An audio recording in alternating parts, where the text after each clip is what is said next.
Hi, how you doing? This is Jose David, marriage counselor. Today we'll be talking about chapter 2 from the book 90 Day Guide to Save Your Marriage. We're going to start with week 2, okay? We divided in week. First week, we already went through that chapter 1. Week 2 is I'm wrong and I'm sorry. And that's probably very difficult where you're at right now. But if you want to save your marriage, you got to start somewhere, and you got to put yourself out there, change yourself so you can change your relationship and change the dynamics of the relationship. A lot of times one of the biggest problems is that you're probably already engulfed in some conflict and arguments, and sometimes those arguments are silly, and they don't, they're not productive. And so first, there's a lot of blame going on, so you need to put a stop to the blame game. If your spouse are doing the blame, and a lot of times you guys are both doing the blame, put a stop to that. Stop blaming each other, but you work on yourself. Stop blaming. You are the example. Stop blaming your spouse or partner for the shortcomings or the difficulties in your relationship. That's the first step. And one of the exercises that we ask you to do is put a pen and paper out and make a list of all the bad things your spouse or partner has, and that's going to help you in a way, but it's also going to let you focus on how negative you're being right now. So try to do the same but the opposite way. Pen and paper, and do a list of all the good things your spouse or partner has. So if you can do that, then that will get you closer to where you need to be, which is you need to start focusing on the positive that your spouse or partner has, because otherwise you're not going to be able to save your marriage.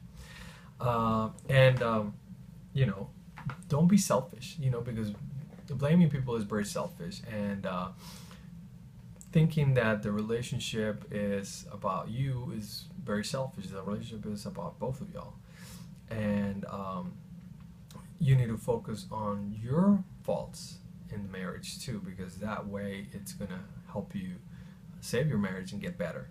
So as we said, week 2, I'm wrong, I'm sorry. Sometimes it's very difficult for some people to admit that, but it's also one of the most responsible adult things you'll ever do if you take responsibility for your actions and your faults. So make a list of the things that you know have hurt your spouse or partner, and own up to them.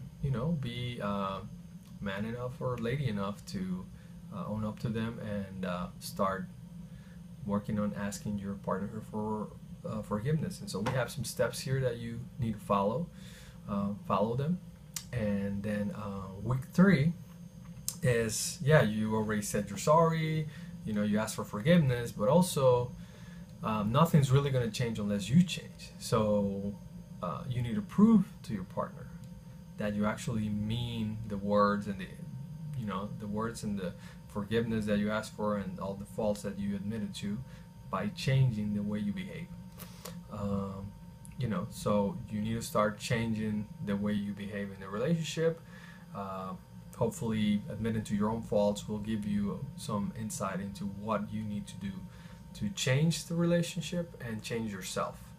So start doing changes, noticeable changes that your spouse will respond to, or that you will make her or him happy, and will get you in good standing to move forward in your marriage. And a lot of times change is very difficult for some people. Some people can change easily, some people cannot. Some people are willing to change, some people are not willing to change.